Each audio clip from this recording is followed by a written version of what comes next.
when we have pain, when we have pain, physically pain, for instance, it is also an illusion.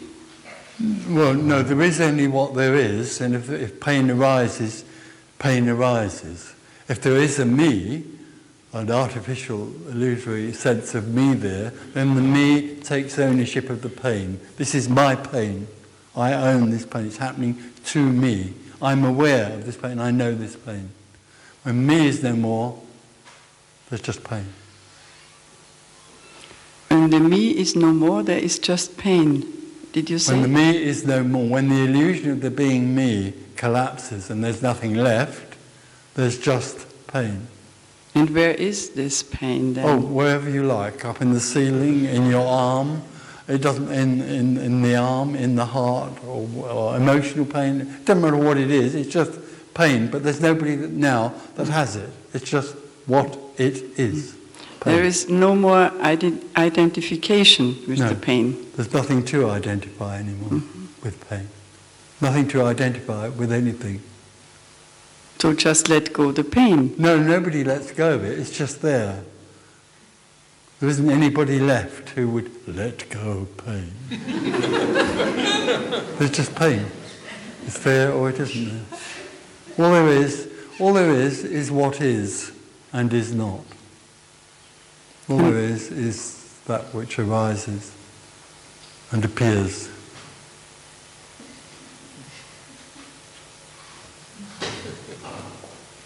Don't try and even think, the me can't imagine what the simplicity of this is like.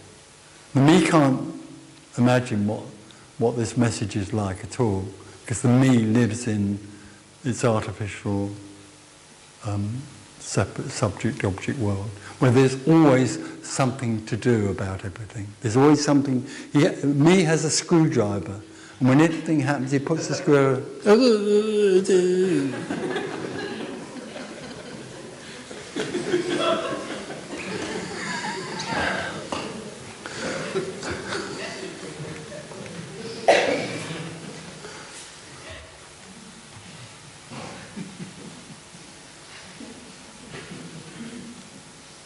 But what do you tell then somebody who is suffering heavily from cancer and having really difficult... Why does it always have to be so dramatic?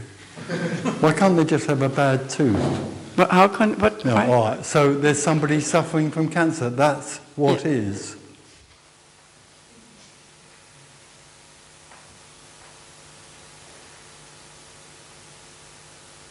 Me loves drama, doesn't it? It loves the drama. Do you know that I've had my right leg cut off 16 times so far?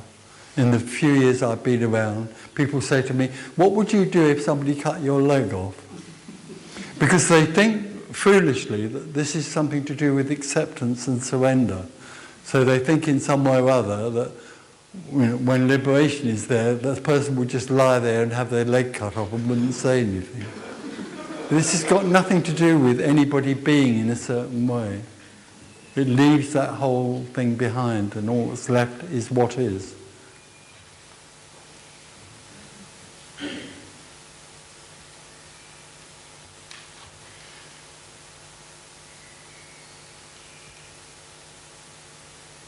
It's about something that's totally ordinary and simple.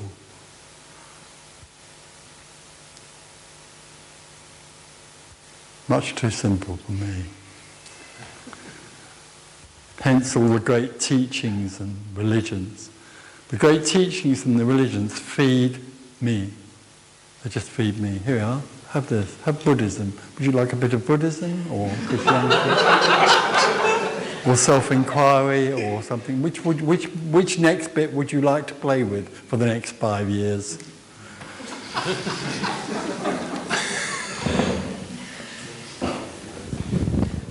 Tony, you just said awareness is the root cause of separation. It's, well, nothing is the root cause of separation, because everything comes out of nothing, but awareness is a way in which it... It's a sort of the mechanics of how it comes to play. Okay. When the story of the me collapses, Sorry? and when the story collapses of the me, of the separation, what entity knows? Nothing, no, there's No. nothing, there isn't an entity. There is- Me collapsing is the end of the idea that there's a separate entity. There's But no the- longer an entity, there's nothing but what is. There is a seeing of beingness, or what? No, how can you describe it? I'm never getting to the place where you can't really describe it. This is the mystery. All that's left is what is. This is what is. There isn't anybody that knows what is, there's just what is. So there's not an entity that's separate from what is, there's just what is. I mean, if you, in very simple terms, immediate terms, me is sitting on a chair in this room. Me knows it's sitting on a chair. It's aware of sitting on the chair. It brings awareness into sitting on the chair. Therefore, actually what's happening is that me is still there, separate from what is, which is the nature of sitting on a chair. When there's no longer a me, there's just sitting on a chair. And it's not happening to anyone. Now, as far as me is concerned, that's completely inconceivable. It can't imagine what that's like. Except that actually, funny enough, there is a taste of that. That in the story, there can be times when there's no one and there's just what is, glimpse or sense of what is. But in normal terms, what we're talking about here can't be imagined by the me and therefore is rejected. This message is always rejected by me. So even awareness is falling away. Of course, when there's no longer a me to be separate, there's no possibility of there being awareness, because awareness requires something else for it to be aware of, which keeps it separate. So awareness and knowing of oneself is basically the same thing. Self-knowledge, self-awareness Same thing. is what maintains the dream.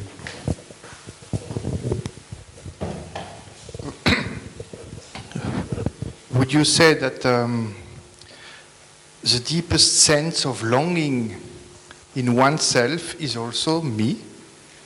Well, the me has a longing of its own, but it longs for something that it can't know. So it longs for a vague something out there, which I think is more like a longing for personal enlightenment. So the me is only capable of knowing itself, therefore having an experience that's cast within what it can know. So its longing is essentially for some idea of it being personally enlightened. That's why there's such a huge interest in a teaching which offers personal enlightenment. But somewhere else, beyond the me, there's a longing for that which is impersonal, but it's not the me that longs for that, because the me is totally frightened of the idea of being absent. Does the me then misuse the longing then? Well, it can't. The me is completely helpless anyway. It doesn't use or not use anything. It's like a puppet. But it does long for. But it can only long for what it can have. It longs for what it can have. But there's another sense that's beyond that, which is beyond the self, which longs or has a sense. So there's a resonance of something that's completely beyond this silly little world of me.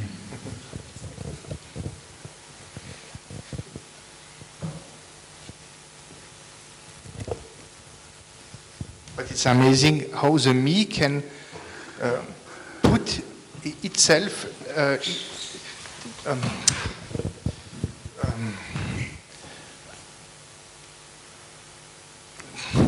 how the me can the longings, how the me connects to the longings and then makes a story out of it. And deifies it. It makes what it longs for somehow holy and spiritual. Yeah, that's different. That's why this is not a spiritual message, actually. It doesn't offer anything like that's holy or good. But the me, when me grows, when the identification takes place, then a little while after that, as the me develops, the individual develops, so it splits itself into two, usually through an adopted sense that it learns from its mother and father or priests or teachers or whatever. So it splits itself usually into two me's. There's the higher me and the lower me. And the higher me, longs for spiritual things, and then the lower me longs to lie in bed and drink whiskey and smoke cigarettes. Something like that. So it's in another dream of its own where its seeking is directed towards the higher self being satisfied, but never ever really being satisfied, because the lower self is there as well. Some of the time being satisfied with whiskey and cigarettes and wild, wild women.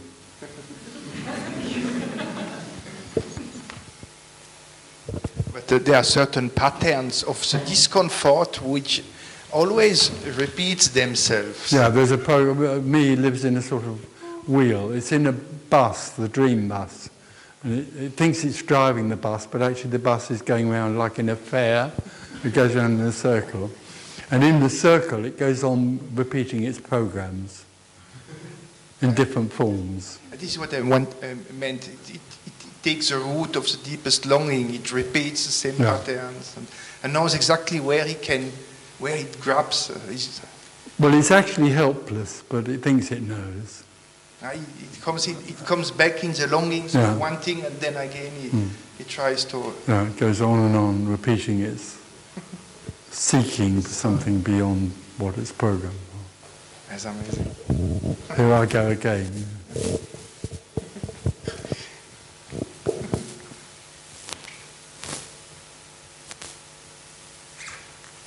What's amazing about that is it rushes around all over the world having those programs, and what it doesn't realise is that what it longs for is right there with it.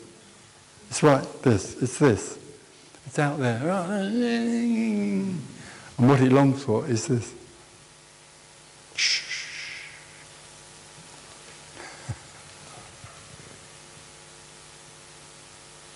So would you say is longing fueling separation?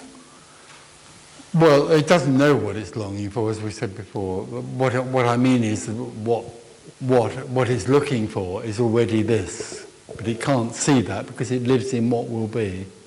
So it's always living in what's next. That's its nature. That's the construct of that. So sometimes awareness. Speaking about awareness can also sometimes be without any story. I don't quite see how that's possible. For awareness to be there, it has to be aware of something. Yeah, but I mean without a story of a trouble or without... Oh, right. Yeah. But this has but it's still separation. Yeah, sure. Yeah. Has absolutely nothing to do with what you are talking about. Well, no, it's the way that me maintains its separation. Me is desperate to continue. So it will find any way to keep itself separate. And one of the most effective ways for it to keep separate is by seeking.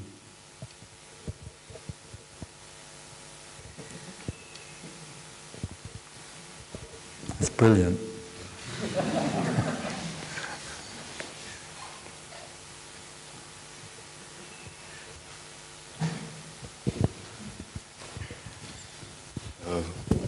Would you say that the more the me is complicated, the more is effective in being there and keeping the separation alive?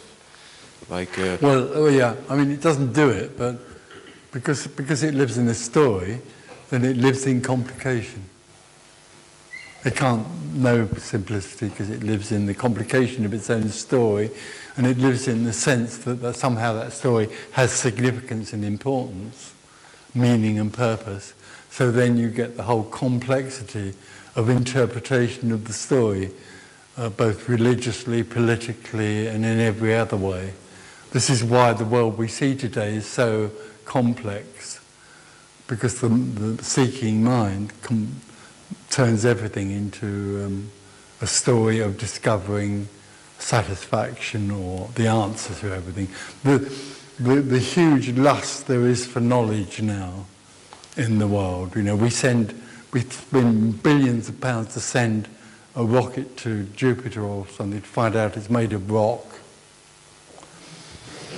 And that whole need to know is the need for me to be safe. It wants to know everything so that it can be safe.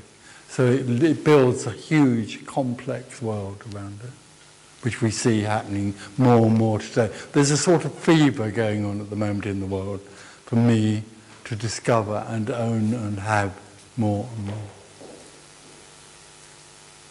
So yes, it lives in complication and feeds on it.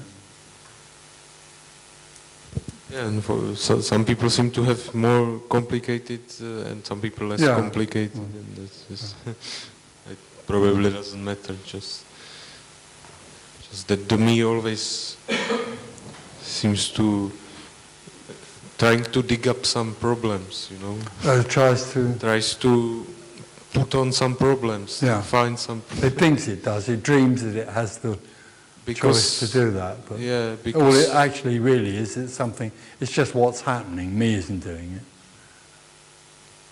It thinks it is. It's a whole separate energy that is the energy of wanting to know and wanting to control. The apparent individual energy of me has no freedom in that. It's just a puppet rushing around in all of that.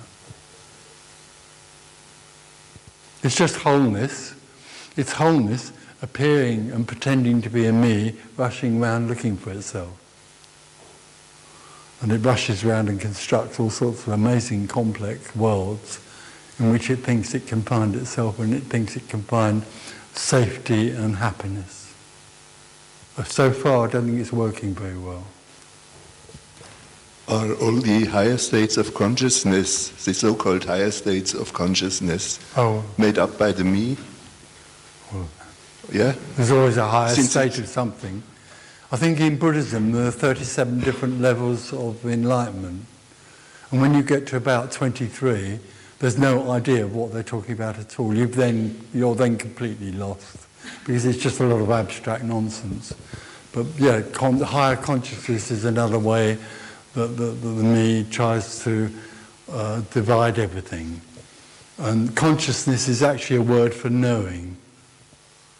To be conscious of is to know something. So a higher form of consciousness is a higher form of knowing. And it absolutely fits into the whole ludicrous story of me, which lives in a lower level and a higher level and a higher level even. There isn't a higher level of consciousness, there's just what is. I mean, there are some teachers that say that a rock has a lower level of consciousness than a person, because the person has awareness and the rock doesn't, and the rock doesn't talk, and so it has a lower level of consciousness. It's the most delightful and wonderful arrogance you could ever come across. The rock is simply being. The man that thinks they're at a higher level is trying to be.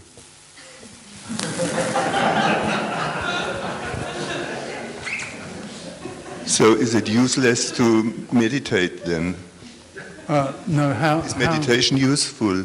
Well, no, of course not. I've already established, already suggested that the me, the self, has no free will and choice. It just is a puppet of the brain. It just goes.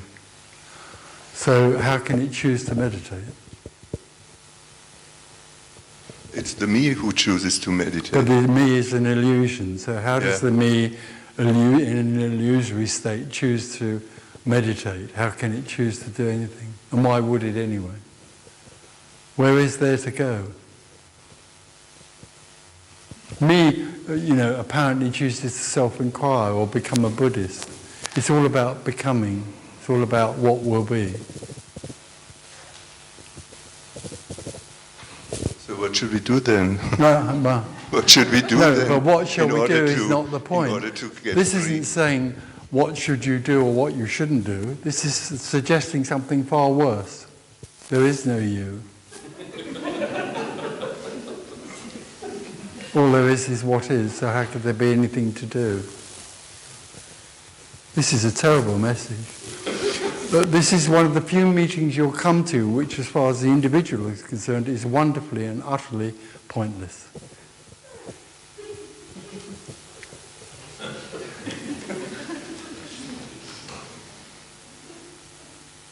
It's very rare, and it's a gift. It's the gift.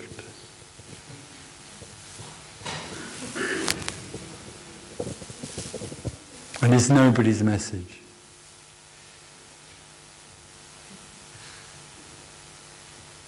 Thank you.